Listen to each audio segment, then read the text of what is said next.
I've spent 25 years as a journalist and news anchor in Canada, and I've covered these stories. I've interviewed Carol Todd, whose daughter died at 15, and many teens who have suffered anxiety and depression because of social media.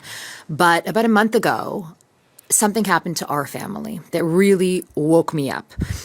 We were in our family vehicle, a Tesla, when my son was playing around with the controls and found Grok. Now, Grok is Elon Musk's AI, and it had just popped into our car. There was no, accepting it or not. It just came with an update. And I'm pretty good with AI. I tell my kids, experiment with it. It's going to be the future. So he said, can I use it? I said, sure, try it. So he pressed it and asked the chatbot whether it liked Ronaldo better or Messi.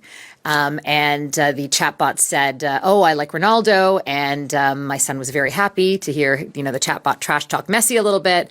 And then the chatbot said we should celebrate their common love of Cristiano Ronaldo. And then the chatbot out of nowhere said, you should send me some nudes. My 12-year-old son. My 10-year-old was in the back with her best friend, and her best friend turned to her and said, what are nudes? And my daughter said, I think it's something to do with being naked. And then my daughter turned to me with a question of her own. Mommy, why is the car asking us to be naked? Very good question. I didn't have an answer for that. And I had to have a conversation about nudes and photos and AI and social media with my children that night. I'm somebody who has access to all the information. I have covered these stories. I'm on top of it. And even then, I was at a loss for words of what to say. Our technology is changing so quickly. Andrea was just telling me a story about how she was streaming a show with her child, and an ad came up, a pop-up came up, an ad that said, do you want an AI girlfriend? And if that's not bad enough, it said, upload a picture of someone you know, and we could make it into an AI girlfriend. That's terrifying. This technology is changing so quick. That's why this is urgent. That's why this is an emergency right now.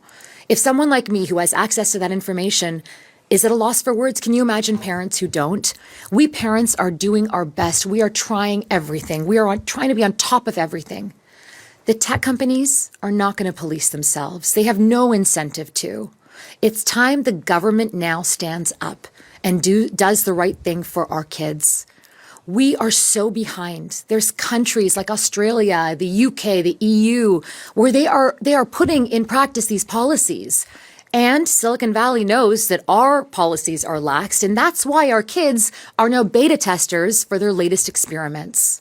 Something needs to change. Thank you.